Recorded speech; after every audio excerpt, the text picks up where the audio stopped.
Prancheta do PVC, com Paulo Vinícius Coelho. PVC gravou o comentário de hoje. Tudo bem, Débora? Tudo bem, Carol?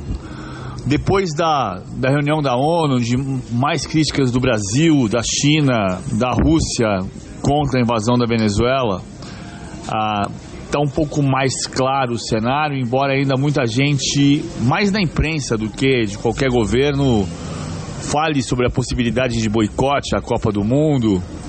Foi uma das primeiras coisas que apareceram no noticiário esportivo, claro que de maneira secundária ao noticiário político e da política internacional e da geopolítica, mas no sábado de manhã já tinha muita gente perguntando: e aí, vai ter Copa do Mundo?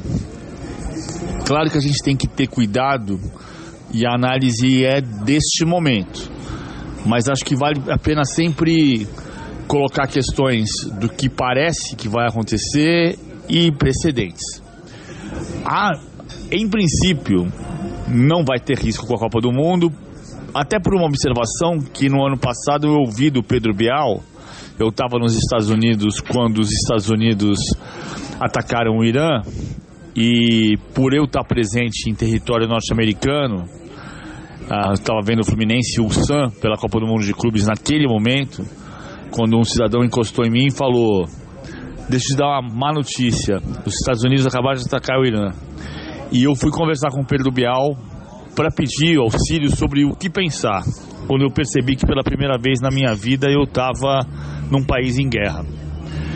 E o Bial disse assim: olha, do ponto de vista dos Estados Unidos, raro é o dia em que os Estados Unidos não tiveram em algum conflito em algum lugar do planeta. E eu imediatamente voltei meus ouvidos. Ele falou assim: a concretude da guerra, ela está em outros lugares. Ela está no Irã, ela está no Oriente Médio. No caso de hoje, ela está na Venezuela. Ela não está presente no território americano. E imediatamente eu voltei minha observação para o fato de que eu estava nos Estados Unidos na Copa do Mundo de 94, quando os Estados Unidos tinham tropas no Oriente Médio. Mas o ponto não é esse aqui, né? Porque a gente tem outro tipo de precedente. Por exemplo, em 79, 24 de dezembro de 79, foi a invasão da União Soviética ao Afeganistão, que produziu o boicote de 60 países, boicote comandado pelos Estados Unidos, às Olimpíadas de Moscou. As Olimpíadas aconteceram, mas 60 nações não foram para a União Soviética, boicotando a invasão soviética ao Afeganistão.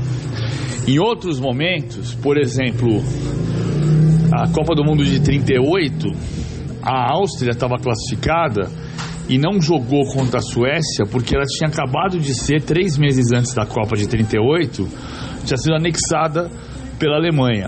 Curiosamente, o exército alemão invadiu Viena, aplaudido por uma parte da população austríaca. E não quer dizer que porque tem aplauso esteja certo. A Copa de 38 aconteceu, a de 42 não, porque em 39 veio a Segunda Guerra Mundial. Hoje tem muita gente propondo, na imprensa, propondo o boicote à Copa do Mundo dos Estados Unidos, México e Canadá, porque a Rússia está punida e não pode disputar as competições de futebol e as competições olímpicas. O Comitê Olímpico Internacional tem uma justificativa, e quando eu digo isso eu não estou concordando com essa justificativa, eu estou explicando só. O Comitê Olímpico diz que a diferença entre a Rússia e Israel é que Israel respeita a Carta Olímpica, porque respeita a jurisdição dos comitês olímpicos nacionais, enquanto a Rússia colocou para dentro do seu Comitê Olímpico Nacional atletas de regiões da Ucrânia invadida. E aqui é que está a diferença que o Comitê Olímpico Internacional justifica. A impressão por tudo isso é que a FIFA e o Comitê Olímpico Internacional não vão se levantar contra o Trump. A impressão nesse momento é esta. E que por isso a Copa do Mundo não vai correr risco, porque em território americano a impressão não vai ser de que existe guerra. E veja, eu não estou falando que está certo ou que está errado. Alguém pode propor um politicamente, algum país pode propor um boicote à Copa do Mundo. Isso pode acontecer. Neste momento aqui não parece provável, pelo que está acontecendo agora e pelo que existe de precedente. Mas a gente vai ter que acompanhar isso muito de perto.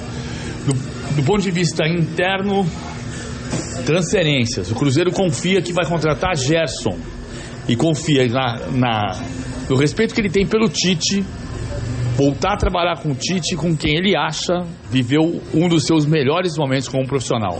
O Cruzeiro acha que vai desencalacrar essa negociação ainda durante essa semana. Boa noite, Débora. Boa noite, Carol. Até amanhã.